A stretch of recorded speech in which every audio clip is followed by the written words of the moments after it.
but United look poor, don't they? And they've looked Yeah. poor in the last three games where they've actually won. And it's been a concern for United fans that they're going to get found out. The Manchester Derby was always Hmm. going to be that game where their progress was tested. But my question for you is, are you seeing any progress between United of last season and of now? Because they struggled against City last season. I felt like watching this was a bit like the FA Cup final all over again, albeit without the early goal. It felt so dominant from the City side, It felt like a thankless task, even United being in possession sometimes.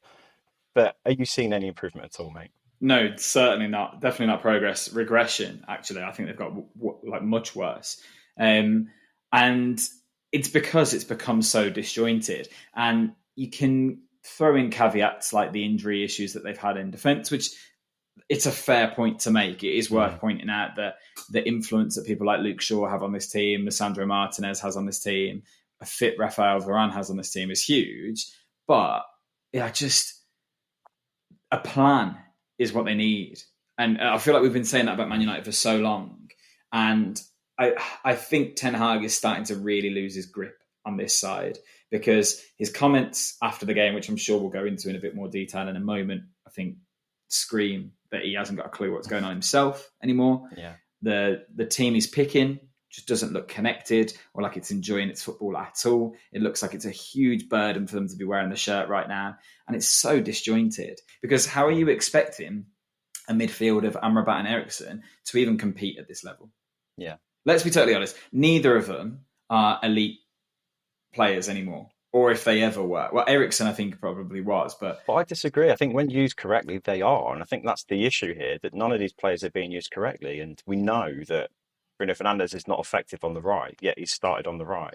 And there were so many decisions where I think fans were thinking, why? The reaction from the fans when Rasmus Højlund got taken off, he was our only goal scoring threat. It hooked Amrabat at half time because he was on a yellow, I believe, and moved McTominay to that defensive midfield role.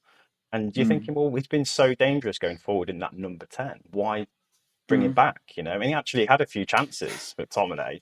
The more he does that and the more United don't get a result, the less kind of, I don't know, slack he gets from fans and from the board, I reckon. So I'm beginning to feel now for the first time that he's probably running out of ideas and that he's not producing anything to make me feel like there's a plan coming together tactically on the pitch.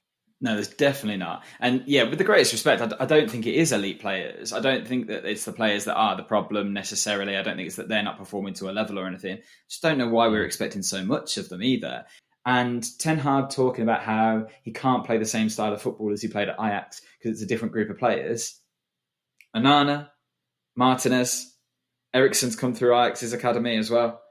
Anthony, you spent crazy money on from Ajax. You absolutely have the players to play that style of football, but you aren't because then you're missing the key holes in your recruitment's poor. It's like he doesn't know who he wants anymore. But that's why I think why his job's probably not at risk immediately is because he has been backed that much. So I think there's that like this element of like we need to see it through to see how this season plays out, which is In any other dangerous. club, that would be what put him at risk. In any Yeah. other club, look at how ruthless other clubs would be if they spent the kind of money that they have and can see such a lack of style. Man United will keep Ten Hag because at the moment, the current people in charge don't care. It's heat off them if everyone's talking about Ten Hag's performance. When Ratcliffe comes in, I wouldn't be surprised to see Ten Hag out the door first. No, neither would I, to be honest. And I think some of the way the team was set up for this game, not just like with the lineup and the tactical side of it, but just the raw passion to win a derby just wasn't there. And if a manager can't get a team up for it in a game like this, that's what really concerns me because all of City's goals, I think, were quite soft. They were quite generous. Like we left Haaland in a ton of space for a free header.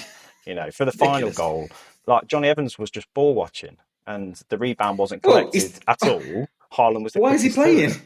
And I'm not I going don't to be mad at Johnny Evans for ball watching in this game, though. He's 35. He shouldn't be there. It should be Varane. It should be alert enough and should be drilled enough to kind of think, let's all keep an eye on Haaland, who's watching him. And nobody was saying that. So there was that lack of leadership as well. And for once, I think this is where Andre Onana actually saved us a little bit because he was the best player. So many more. He was actually, from a shot-stopping point of view, really good, really impressive. So there are signs of positives in the team, but for Ten Hag, that's generous. It is, yeah. But for Ten Hag to be in charge for the rest of the season, I don't know what it'd take really for him to be safe. Do you think there's a turning point where the board go, enough is enough, like they did with Graham Potter at Chelsea? Do you think there's a moment for Ten Hag where that could happen? Not until someone comes in. Definitely not. While the talk of shared ownership is taking place, and while we're waiting for Ratcliffe's bid to come through, absolutely not. They'll wait, because why would they? Mm. It's an expense for them. They'd have to pay Ten Hag out of his contract. They'd have to recruit someone, only for someone to come over and take it over the footballing side of things that might not want that person in the first place. Now, all right, you can consult them if you're confident the deal is going to go through, but that seems messy. I just find it bizarre. I find it Yeah. absolutely bizarre. And I think Ten Hag is very lucky that Man United fans are so distracted right now with everything else that's going on with the club, because otherwise I think there'd be a massive turn on him. And I think it might be starting anyway.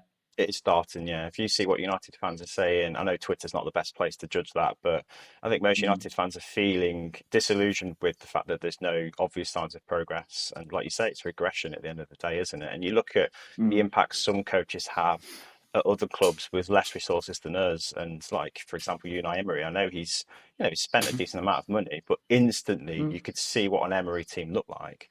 Roberto De Yeah. Zerbi at Brighton mid-season, Yeah. amidst the chaos that they were going through with Potter out the door, straight away they're a better team because his style is Mm. imposed. Whereas Erik Ten Hag, I can't see any evidence of that, and that worries me.